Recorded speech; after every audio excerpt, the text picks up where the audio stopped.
मालेगाव तालुक्यातील सगळ्यात शेवटी असलेले हे गाव आहे शेरूळ देवघट व साकूर ही नाशिक जिल्ह्याची शेवटची सीमा आहे।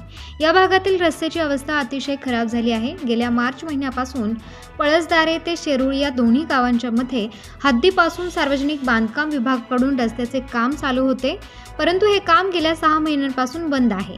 या रस्त्याला काही ठिकाणी खडीकरण झाले आहे, तेही अतिशय निकृष्ट दर्जाचे। ते खडीकरण देखील बऱ्याच ठिकाणी उखडून गेले आहे।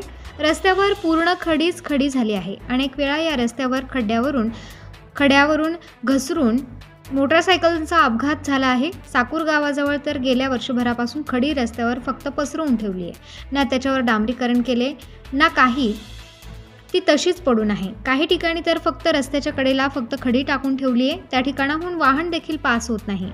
तशाच रस्त्यावरून नागरिकांना आपला जीव मुठीत घेऊन प्रवास करावा लागतोय। या रस्त्याच्या कामासंदर्भात अनेक वेळा सार्वजनिक बांधकाम विभागाच्या अधिकाऱ्यांकडे नागरिकांनी तक्रार केली, मात्र अधिकारी हे संबंधित ठेकेदारांवर ना कोणती कारवाई करते ना रस्त्याचे काम पूर्ण करते। संबंधित ठेकेदाराला कोणा बड्या नेत्याचा हात आहे की काय म्हणून त्याच्यावर कारवाई होत नाही, अशी देखील चर्चा या गावामध्ये नागरिक करत आहेत। सार्वजनिक बांधकाम विभागाचे अधिकारी देखील त्या नेत्याला घाबरत असतील म्हणून ते ठेकेदारावर कारवाई करत नसतील, अशी ही चर्चा आहे।